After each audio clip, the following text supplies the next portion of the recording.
tema kita terfokus dari Kisah Para Rasul pasal 1 dari ayat yang ke-11. Mari kita buka Alkitab kita baca bersama-sama. Kisah Para Rasul pasal 1 ayat 11. Kisah Para Rasul pasal 1 ayat 11. 1, 2, 3. Dan berkata kepada mereka, "Hai orang-orang Galilea, mengapakah kamu berdiri melihat ke langit? Yesus ini yang terangkat ke sorga meninggalkan kamu akan datang kembali dengan cara yang sama seperti kamu melihat dia naik ke sorga." Nah, Bapak Ibu Saudara yang dikasihi Tuhan, dalam firman Tuhan ini dikatakan ada malaikat Tuhan datang ketika Tuhan Yesus sudah terangkat ke sorga.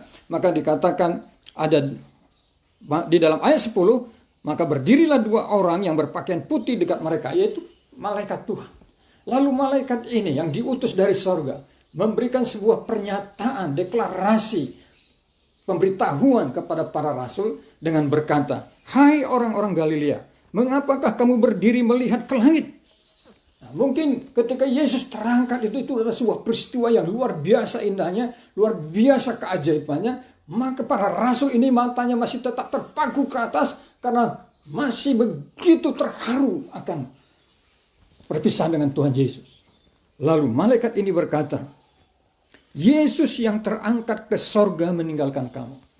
Nah, jadi Yesus itu betul-betul terangkat ke sorga, dan itu dijelaskan di dalam ayat 9 bahwa sesudah ia mengatakan demikian, terangkanlah ia disaksikan oleh mereka dan awan menutupnya dari pandangan mereka. Jadi kenaikan Tuhan Yesus itu bukan dalam seperti petir atau kilat, cak, seperti itu, tidak. Tapi Tuhan Yesus itu terangkat pelan-pelan, terangkat ke atas, lalu ada awan yang menutupinya sehingga para rasul tidak bisa melihatnya lagi. Banyak yang menafsirkan bahwa awan itu adalah ribuan atau jutaan malaikat yang menyambut raja sorga itu, raja dunia itu, yaitu Tuhan Yesus Kristus. Nah, hari ini kita tidak lagi membahas tentang tujuan Yesus terangkat ke sorga, tetapi fokus kepada bagian kedua yang dikatakan malaikat. Yesus ini yang terangkat ke sorga meninggalkan kamu akan datang kembali dengan cara yang sama seperti kamu melihat dia naik ke sorga. Pergi untuk kembali. Dalam Kebaktian 17 kita diajar tentang kepergian Yesus ke sorga dengan tujuannya yang khusus. Maka pagi ini dalam peristiwa kita merayakan hari kenaikan Yesus ke sorga, maka fokusnya adalah Yesus akan kembali. Ini penting. Kelahiran Yesus ke dunia, inkarnasi Allah di dalam manusia Yesus Kristus ke dunia, itu adalah sebuah peristiwa yang tidak bisa dipisahkan di dalam iman Kristen. Itu adalah salah satu fondasi daripada keimanan kita. Kemudian penderitaan dan kematiannya di atas kayu salib itu juga tidak bisa dipisahkan dengan kelahirannya.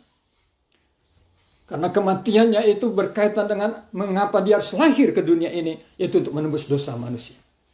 Tetapi kematiannya itu tidak bisa dipisahkan dengan kebangkitannya. Sebab kalau dia mati untuk menebus dosa kita dan tidak bangkit lagi, maka itu adalah sebuah kabar duka cita semata-mata. Tapi dengan dia bangkit, maka dia menjadi pemenang, itu menjadi sesuatu yang luar biasa, yang dahsyat sekali. Lalu ketika dia naik ke sorga, itu membuktikan bahwa dia adalah yang datang dari sorga. Dan dia punya misi khusus ketika dia kembali ke sorga. Tetapi kalau dia tetap Tuhan yang ada di sorga, lalu kita adalah orang-orang yang ada di dunia, maka pengharapan kita sesuatu yang sepertinya tidak akan terjadi. Karena itu firman Tuhan ini berkata, Yesus yang terangkat ke sorga yang kamu lihat, dia akan datang kembali. Fokus firman Tuhan mengajar pada kita tujuan Yesus datang kembali ke bumi. Kalau kita menelusuri firman Tuhan, maka kita akan melihat ada 3 yang utama misi Tuhan Yesus datang kembali ke sorga, kembali ke bumi. Jadi kedatangan Kristus kedua kali mempunyai misi khusus yaitu yang paling utama, yaitu 3. Yang pertama adalah untuk menggenapi janjinya. Nah, mari kita baca Yohanes pasal 14. Di situ kita melihat janji Tuhan Yesus. Kita baca Yohanes 14 ayat yang 1-3. Saya bacakan untuk kita, bunyinya begini. Janganlah gelisah hatimu, percayalah kepada Allah, percayalah juga kepadaku. Di rumah Bapakku banyak tempat tinggal. Jika tidak demikian, tentu aku akan mengatakannya kepadamu. Sebab aku pergi ke situ untuk menyediakan tempat bagimu.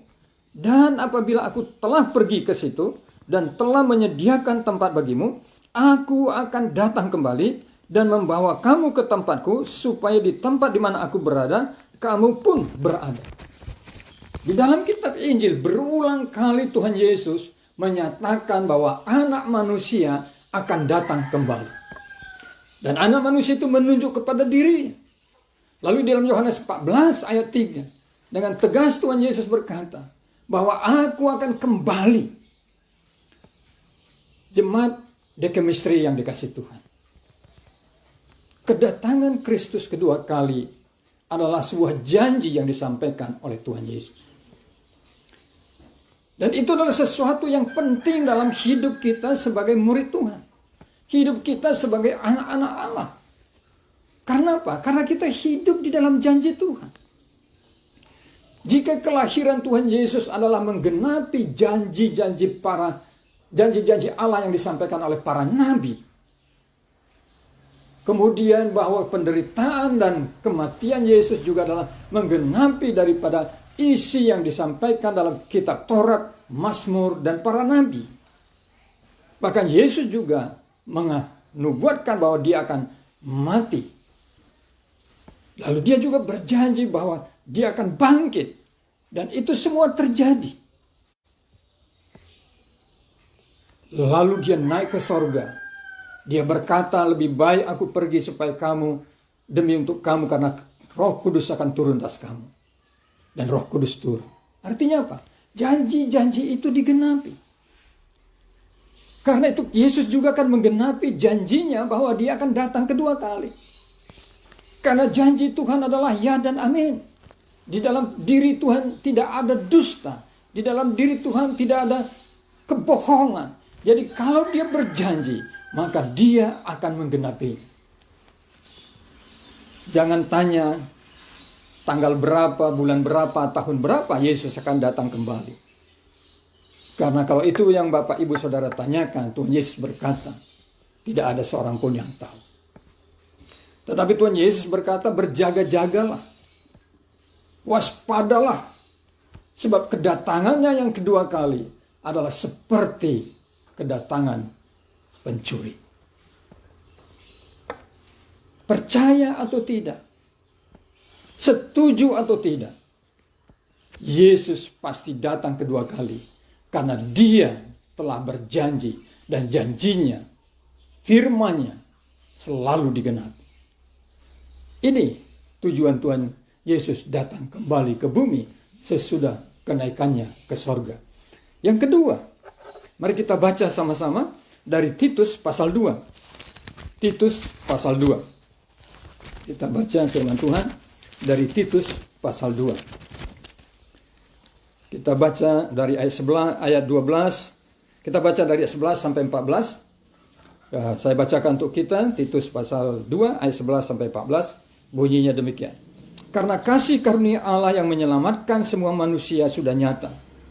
Ia mendidik kita supaya kita meninggalkan kefasikan dan keinginan-keinginan duniawi, dan supaya kita hidup bijaksana, adil dan beribadah di dalam dunia sekarang ini, dengan menantikan penggenapan pengharapan kita yang penuh bahagia dan penyataan kemuliaan Allah yang maha besar dan juru selamat kita Yesus Kristus, yang telah menyerahkan dirinya bagi kita untuk membebaskan kita dari segala kejahatan dan untuk menguduskan bagi dirinya suatu umat kepunyaannya sendiri yang rajin berbuat baik. Firman Tuhan ini mengatakan bahwa sesudah kita diselamatkan, anugerah Allah, kasih karunia Allah itu mendidik kita menjadi pribadi-pribadi yang hidup di dalam kebenaran, yang hidup dalam berbuat baik, yang hidup menjauhkan diri dari kejahatan dan kefasikan. Nah, untuk apa kita hidup seperti itu? Di dalam ayat 13 dikatakan bahwa kita hidup suci, hidup kudus, itu adalah karena kita memiliki sebuah pengharapan. Di dalam ayat 13 bunyinya begini, dengan menantikan penggenapan pengharapan kita yang penuh bahagia dan penyataan kemuliaan Allah yang maha besar dan juru selamat kita Yesus Kristus. Hidup kekristenan menjadi hidup yang berbeda dari kehidupan di luar kekristenan adalah mengenai pengharapan.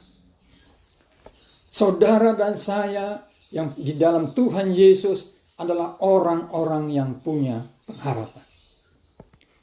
Tetapi pertanyaannya, pengharapan saudara pengharapan apa? Di dalam ayat 13 ini dikatakan bahwa kita mempunyai sebuah pengharapan, yaitu tentang hari yang penuh dengan kebahagiaan. Ayat 13, ya saya bacakan sekali lagi. Dengan menantikan penggenapan pengharapan kita yang penuh bahagia dan penyataan kemuliaan Allah yang maha besar dan juru selamat kita Yesus Kristus. Hari kedatangan Tuhan Yesus adalah hari yang menjadi pengharapan kita. Hari yang disebut dalam ayat ini hari yang penuh dengan bahagia. Nah, kalau kita belajar menelusuri firman Tuhan, maka kita akan bisa melihat beberapa pengharapan orang percaya. Karena keterbatasan waktu, saya tidak akan membacakan ayat-ayatnya. Pengharapan yang pertama adalah bahwa kita berharap sesudah kematian kita mengalami kebangkitan. Kita akan kebangkitan, kita diberi tubuh yang baru, lalu kita diangkat untuk memasuki perjamuan pesta anak domba. Itulah yang menjadi pengharapan kita. Hari yang penuh bahagia. Yesus datang, lalu kita dibangkitkan, diberi tubuh yang baru, diangkat, lalu ada pertemuan di udara, yaitu pesta anak domba. Sebuah kebahagiaan yang luar biasa. Tetapi pengharapan yang kedua adalah seperti yang dikatakan oleh Rasul Paulus ketika dia berkata bahwa dia telah menyelesaikan pertandingan sampai akhir dan mempertahankan iman di dalam kebenaran. Dia akan menerima mahkota. Itu yang dikatakan oleh surat Yakobus, bahwa orang yang bertekun dalam penderitaan akan diberikan mahkota kehidupan. Dalam Alkitab ada 5 jenis mahkota yang dikatakan tentang itu. Jadi kita akan mendapat pahala, mendapat upah ketika Yesus Kristus datang kedua kali. Dalam 1 Petrus dijelaskan bahwa ketika Yesus datang kedua kali kita akan mengalami kemuliaan bersama dengan Dia. Itu luar biasa. Tapi pengharapan yang ketiga adalah di mana kita melihat iblis, kejahatan, orang-orang yang hidup dalam kejahatan yang berkata tidak ada Allah, tidak mau terhadap Allah, tidak takut Tuhan, akan dihukum secara total oleh Yesus. Dan itu dijelaskan dalam Wahyu pasal 20. Bapak Ibu nanti bisa baca Wahyu pasal 20. Hari ini kita bisa melihat bagaimana kebaikan itu ditindas oleh kejahatan. Bagaimana kebenaran itu ditindas oleh kejahatan. Bagaimana kita bisa melihat bahwa di pengadilan pun tidak ada keadilan. Tetapi ketika Yesus datang kedua kali, Dia akan datang menjadi seorang hakim yang akan menghukum orang-orang yang jahat. Dia akan menghukum iblis dan memasukkan mereka kepada lautan yang menyala-nyala. Oh saudara, itu pengharapan kita. Kalau kita hari ini berada di dalam masa-masa yang sukar, berada dalam masa-masa yang sulit, kita tidak putus asa, kita tidak menjadi orang yang mengundurkan diri. Bukan karena kita tidak tahu jalan mundur, bukan. Tetapi karena kita tahu ada pengharapan di dalam Tuhan. Hidup ini akan diakhiri dalam kemuliaan bersama Tuhan. Hidup ini akan melihat keadilan Tuhan. Mari fokuskan pengharapanmu kepada hari yang penuh bahagia itu. Yaitu di mana Yesus Kristus akan menyatakan kemuliaannya ketika Dia datang kembali bersama dengan saleh-salehnya. Tapi yang ketiga, Yesus datang kembali untuk menggenapkan janjinya kepada umat pilihannya orang Israel. Mari kita baca bersama-sama dalam Injil Lukas. Dalam Injil Lukas pasal 1. Injil Lukas pasal 1. Injil Lukas pasal 1. Mari kita baca ayat firman Tuhan dari Injil Lukas pasal 1, yaitu ayat mulai dari ayat 30 sampai 33. Saya bacakan untuk kita. Injil Lukas pasal 1 ayat 30 sampai 33. Kata malaikat itu kepadanya, "Jangan takut hai Maria, sebab engkau beroleh kasih karunia di hadapan Allah. Sesungguhnya engkau akan mengandung dan akan melahirkan seorang anak laki-laki, dan hendaklah engkau menamai dia Yesus. Ia akan menjadi besar dan akan disebut anak Allah yang maha tinggi. Dan Tuhan Allah akan mengaruniakan kepadanya tahta Daud bapa leluhurnya. Dan ia akan menjadi raja atas kaum keturunan Yakub sampai selama-lamanya. Dan kerajaannya tidak akan berkesudahan." Saya bacakan sekali lagi ayat 33. "Dan ia, yaitu Yesus, akan menjadi raja atas kaum keturunan Yakub sampai selama-lamanya, dan kerajaannya tidak akan berkesudahan." Tuhan telah berjanji kepada Daud bahwa dia akan melihat keturunannya akan duduk di tahta selama-lamanya. Tapi kalau kita baca firman Tuhan di dalam kitab Raja-Raja Tawari, bahwa keturunan Daud harinya habis secara pasti. Keturunannya secara jasmani tidak bertahta selama-lamanya. Lalu siapa yang dimaksudkan oleh Tuhan? Firman Tuhan ini menegaskan kepada kita bahwa keturunan Daud yang dimasukkan adalah Yesus Kristus. Dia akan menjadi raja bagi orang Israel. Dan dia hari ini belum menjadi raja bagi Israel. Dia akan datang kembali untuk menggenapi janji Allah bahwa keturunan Daud akan bertahta selama-lamanya, memerintah umatnya orang Israel.